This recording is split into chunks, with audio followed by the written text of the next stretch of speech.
Hi there, it's Dr. Brenda Money Coach. If I look a little bit worse for the wear, it's because I got up early this morning and decided to do the Three Dunes Challenge.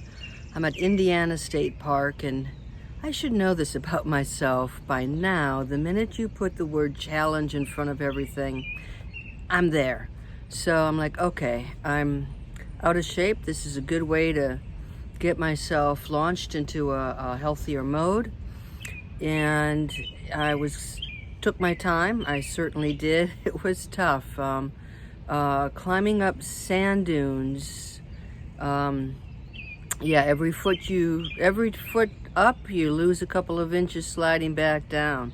But I did it. It was pretty interesting. So I wanted to touch base with you because yesterday, um, I drove here. First of all, I stayed at really a deserted area in northwest Illinois. It was a KOA. Everything was closed for the most part. There was a Wild West town right next door. Parking lot. I mean, it hadn't been open for the season. Parking lot. Weeds are growing, and they're taking precautions in Illinois for COVID, which is fine, but I don't know. I wonder how some of those businesses are going to survive. And then I got up this yesterday morning, and I took my time. It's not a long drive, but I knew it was a tedious drive between Chicago and Indiana Dunes State Park. I'd have to be, navigating the Chicago freeway, going around Gary, Indiana. I knew it wasn't going to be fun. But the drive was not pleasant at all. I think I might have accidentally, put no tolls on my GPS because it took me 25 miles east toward the city on some county highway. And then all of a sudden I was headed right into Chicago. I stopped the navigation system and then started over again, and that dropped some time off and directed me to the tolls. But it was pretty unpleasant. Lots of semis and almost got into one accident, but I managed to avoid that. And then the tolls, it's the old toll booths where you have, the RV is pretty big, so I kept watching to see where the semis were going through, and I followed semis through in their lane. But even then, I kind of knocked the mirror off on my driver's side. I didn't knock it off; it just folded in a bit. I pushed it back out because they're pretty narrow. So I'd been used to the tolls that are just overhead. You just drive; you don't even know you're going through. So I got here early. After all that, it was a lot of stress, and went to get a margarita, Mexican food margarita. I'm in Indiana. Indiana makes me pretty uncomfortable. The restaurant did a good job. They wore masks. They had tables blocked off. So I felt okay about that. And I came back and set up the catio and had another complication. A cat got out. Coco got out. Coco's my little sneak. See if you can see her there. Okay, now she looks all nice and sweet.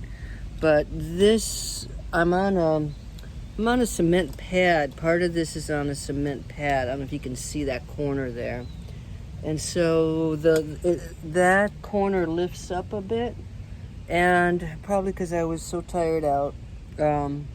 Anyway, all of a sudden I heard a noise.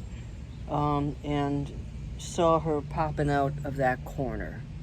And I'm like, and neither of the two little girls, neither Coco or Ginger, have ever been out on their own. So that's always my panic of they're going to get out. Usually they're just quiet as can be, hanging out, having a good time, sleeping in here. But that just shows you how fast things can happen. So Coco went under the RV. I called her. She wouldn't come out. Meanwhile, Ginger was in here, so I ran back in here, got Ginger, put her in the RV and shut the window to make sure that I wasn't going to have two cats out there. Dolly was inside napping, so I didn't have to worry about Dolly. And then I tried to, so by the time I got out, I'm like, I looked, and Coco had gone over to my Jeep and was sniffing it, and luckily she let me pick her up. So, but my heart was racing. I'm like, oh no, I've got the little radio transmitters on them, so if she were to go any distance, I could try to track her down.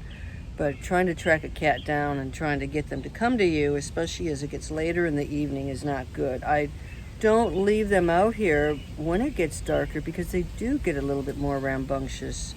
And this morning, on my walk back from my Three Dunes hike, I saw a cat. And so it was a young cat.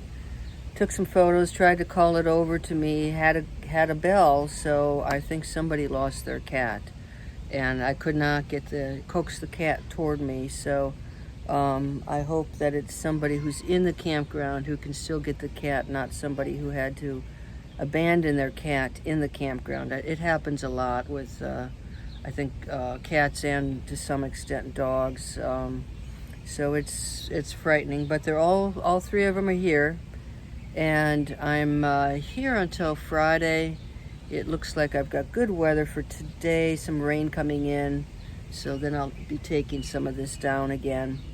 And Friday, head towards Ohio. I'm staying at a winery Friday night, and then heading to Geneva State Park on Saturday, I believe. So anyway, that's the update from here. I probably have to run some errands today. My cat water bowl stopped working, so I found a PetSmart and picked up more supplies and a new water bowl. So have a few little things to do while I'm close to a larger city. So anyway, I'm looking forward to investigating this park a little bit more. The Nature Center opens at 10. I know I'm going to have to get a bumper sticker that says I did the three dune challenge. So anyway, hope you're doing well. If you want to follow along, just go ahead and subscribe to my channel. Bye-bye.